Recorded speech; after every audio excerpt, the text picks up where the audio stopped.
Namaste, Hello, Daaji. Daaji. Namaste.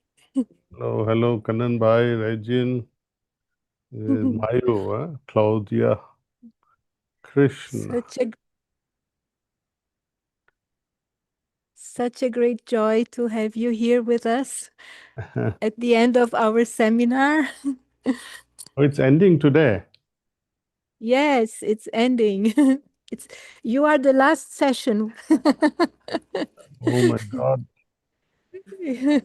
I wish I was there though. Yes, yes. I We're wonder when looking forward. We're looking forward for you coming here one me too. day.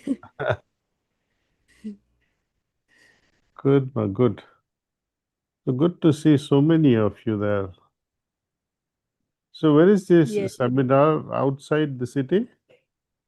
Yes, it's around 120 kilometers outside from São Paulo. And now, more than 2 decades, we are having our annual gatherings here. And we are very fond of this place. And it's always a very special atmosphere here. And we wish you to show this place for you one day. Yes, I would love to. So, and during this seminar, we had a lot of interesting sessions. Beside the practice, our practice, we also were trying to figure out how to bring spirituality more into our daily life. There was a presentation the about the environment, how spirituality can influence the environment, and also about heartfulness communication and brighter minds, and about prayer.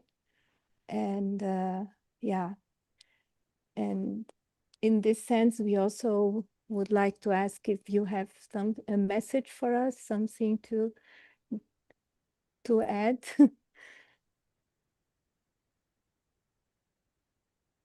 I don't have any special message. You have covered everything. How to lead a spiritual life. I think the key is how we change our inner environment. Okay. And this change of inner environment is possible only when we do the cleaning properly.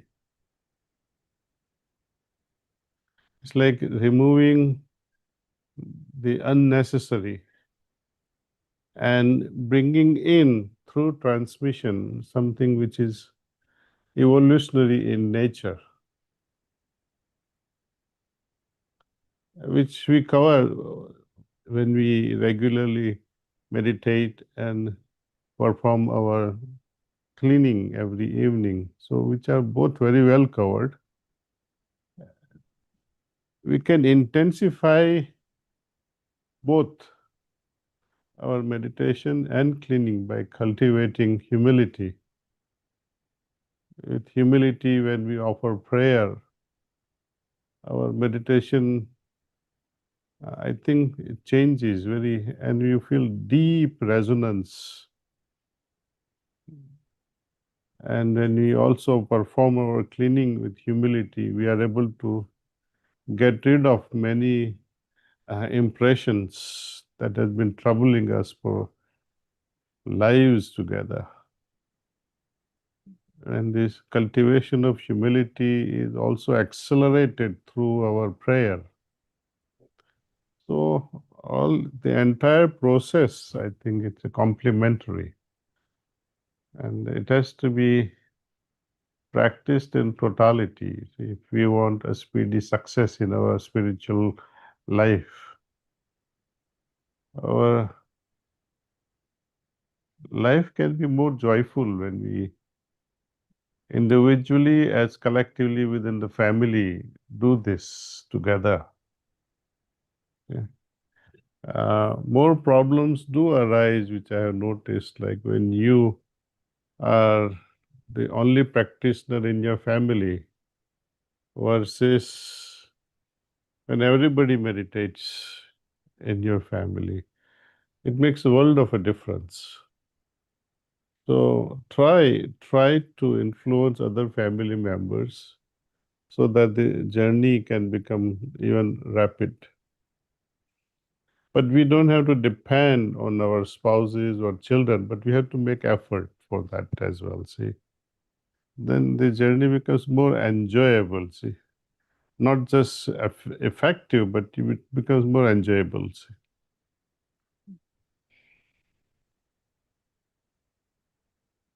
What more can I share? I don't know. This is enough, I think. We can meditate if you like. Or have you finished your meditation?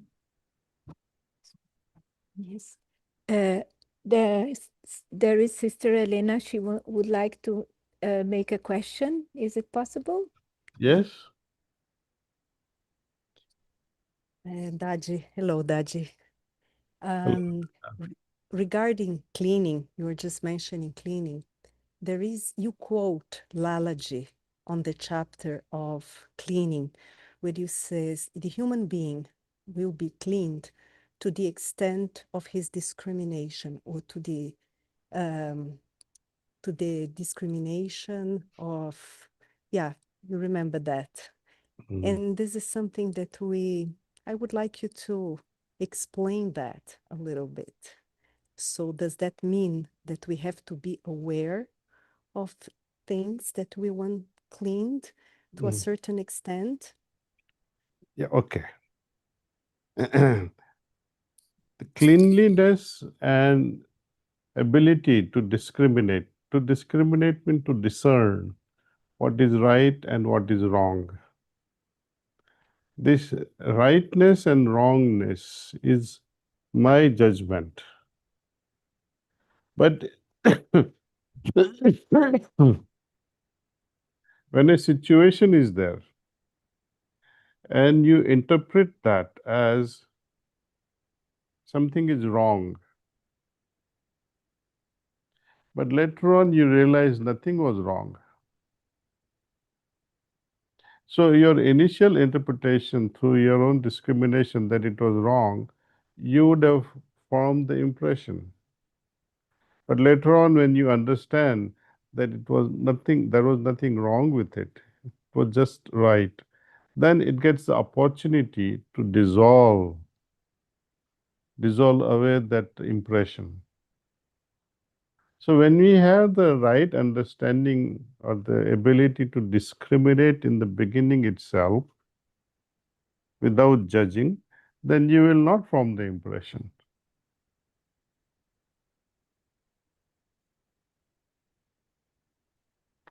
It also means trust. Ignorance is a bliss, sometimes we say, isn't it? As long as you don't know, means you are not going to judge other person because you don't know how to judge. Between a boyfriend and a girlfriend, maybe a boy, he is like a playboy, for example. He flirts around, but the girl is not aware of it, that he is a Romeo. So to her, ignorance of his playboysness is a bliss, that I'm fine, he's a saint. You see, so ignorance is a bliss in that sense also. But ignorance is not against or for discrimination. See. One has to be discriminative. And that happens intuitively from inside. You feel in your heart that this is right, this is wrong, even without the extra data. Sometimes you know it is wrong, and you forgive or you become more compassionate about it. It all depends on from situation to situation. See, So, in a way, discrimination is also directly related to awareness versus ignorance or unawareness. Dear Daaji, can you take one more question? Definitely. Okay. Normally, the heart is seen just as a physical organ, but in heartfulness, it is much more than that. What is the role of the heart and how can it influence our life?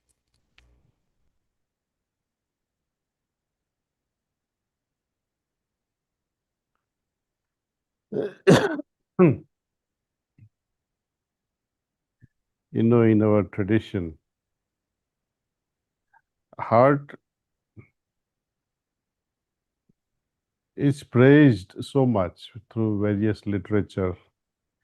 Even in Catholic Christian tradition, heart plays a big role. You see, heart is all about love. We describe the qualities of a person with the heart's description. See, that she is such a soft-hearted person, she is such a stone-hearted person. We qualitatively ascribe such things to a person. And these qualities are always associated with the heart. In Sanskrit, hradaya, hra means the heart, and ayam means a dwelling place. So the meaning of this word heart in Sanskrit, hridaya, is a dwelling place. Heart is a dwelling place. It doesn't say whose dwelling place, but it is associated with God. That heart is the dwelling place of God. So heart to me is everything. When we meditate and we receive transmission, it is entering through our heart, and through the blood circulation, it reaches every part, every cell of our body, and it infuses with good qualities and removes the bad things that is in our system. You see, heart, it has been glorified in every religion, in every traditions, and you know. And ultimately, how do you describe God? God is love, and love is associated with the heart. So these are all interconnected values system.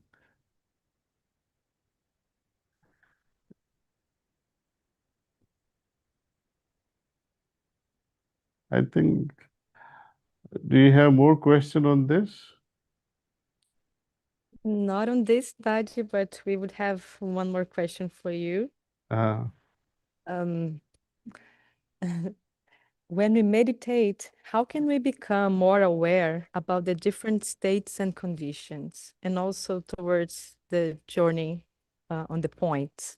So if you could give us some clarification. Yeah, the very effort to know the journey, or the very thing that you want to understand what's happening during meditation, will spoil your meditation. So at that time, we should not worry about where am I feeling or how things are going. You just dive deep into meditation, and whatever has to happen, let it happen. After the meditation, you try to introspect and see what's happening.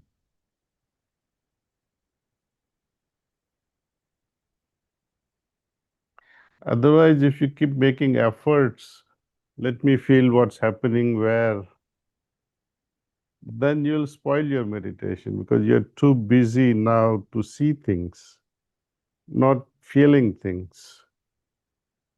Before even feelings arise, you want to see. So it will not happen. So you have to calm down and rest in the lap of God, and then you see what happens. Yeah. Perfect, Daaji. Humility is Thank the you. answer then.